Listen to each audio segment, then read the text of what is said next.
বিসমিল্লাহির রহমানির রহিম। কুল ইন কুনতুম তুহিব্বুনাল্লাহ ফাত্তাবিউনি ইউহিব্বুকুমুল্লাহ ওয়া ইয়াগফির লাকুম যুনুবাকুম ওয়াল্লাহু গফুরুর রহিম।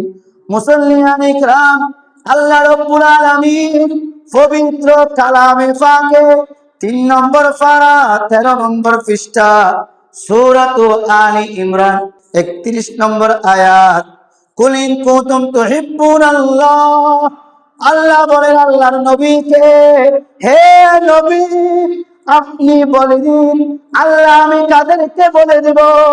আল্লাহ বলেন তোমার উম্মতদেরকে বলে দাও, অতএব আমার বান্দাদেরকে বলে দাও তুহিব্বুনাল্লাহ, তারা যদি আমি আল্লাহকে ভালোবাসতে চাই তাহলে তারা যেন সরাসরি আমার কাছে আসার চেষ্টা না করে তারা যেন আগে আপনি নবীর কদমে চলে যায়। বড় করে বলি সুবহানাল্লাহ।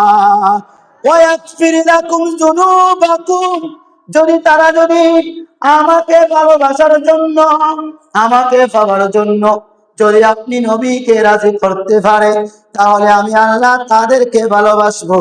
ওয়া ইয়াগফির লাকুম যুনুবাকুম, তাদের আগের পরের সমস্ত জানা অজানা ইচ্ছা ও ইচ্ছা সমস্ত কিছু আমি আল্লাহ মাফ করে দিব। ওয়াল্লাহু গফুরুর রহিম, কেন মাফ করে দিব? আমি আল্লাহ গফুর, আমি আল্লাহ দয়ালু, আমি আল্লাহ ক্ষমাশীল।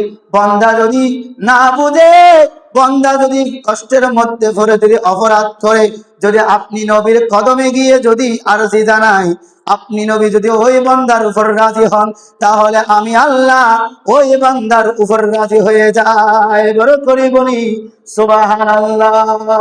সুবহান নবী।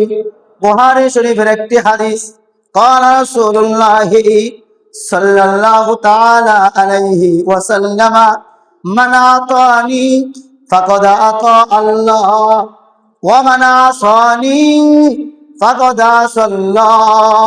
আমার নবী বলেন, উম্মত তোমাদেরকে আমার আল্লাহ বলে দিয়েছেন কোরআনের মধ্যে, আর আমি নবী বলে দিচ্ছে হাদিসের মধ্যে, যে ব্যক্তি আমি রাসূলের অনুগত্য করবে সেই মূলত আমার অনুগত্য করলো না, সেই মূলত আমার আল্লাহর অনুগত্য করলো।